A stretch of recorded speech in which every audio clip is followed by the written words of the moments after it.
شركة ام باك للصناعات الهندسية والتغليف الحديث تقدم لكم مكنة تعبئة السوائل والسوائل اللزجة موديل 402.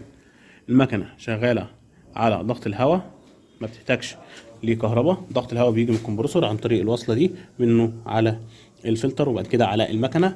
النهاردة هنعبي عليها كريم إزالة آثار الحروق في عبوة من خامة البي اي تي شفافة. دي العبوة وده الغطاء الأولاني الخاص بالعبوة وده الغطاء الثاني.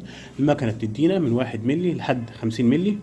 بقدر أظبط الكمية عن طريق الرجلاج ده أو الجزء ده، أزود أو أقلل حسب ما أنا عايز. المكنة بتشتغل بنظام الدواسة، بدوس على الدواسة المكنة بتشتغل. ده زرار إيقاف أو زرار أمان، لو دوست عليه الدواسة ما بتشتغلش.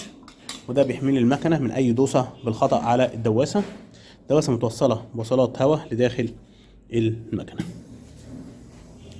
المكنة بتحتوي على أدوس من خامة الستانلس ستيل عالي الجودة، يساعد أكتر من 7 لتر.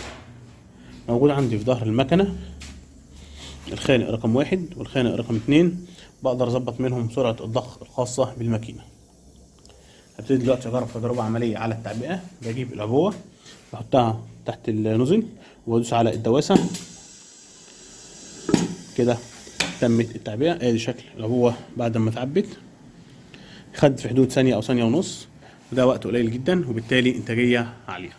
المكنة أقدر أعبي عليها جميع أنواع السوائل العادية والسوائل اللزجة زي كريمات الجل، الطحينة، العسل، جميع أنواع الزيوت التقيلة والخفيفة، جميع أنواع السوائل العادية والمواد المتطايرة. المكنة حجمها بسيط، أقدر أحطها على الترابيزة أو على ستاند ما تاخدش أي مساحة معايا.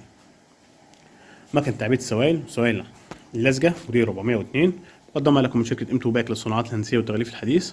شرح مهندس أحمد حسن، مدير فرع مدينة نصر.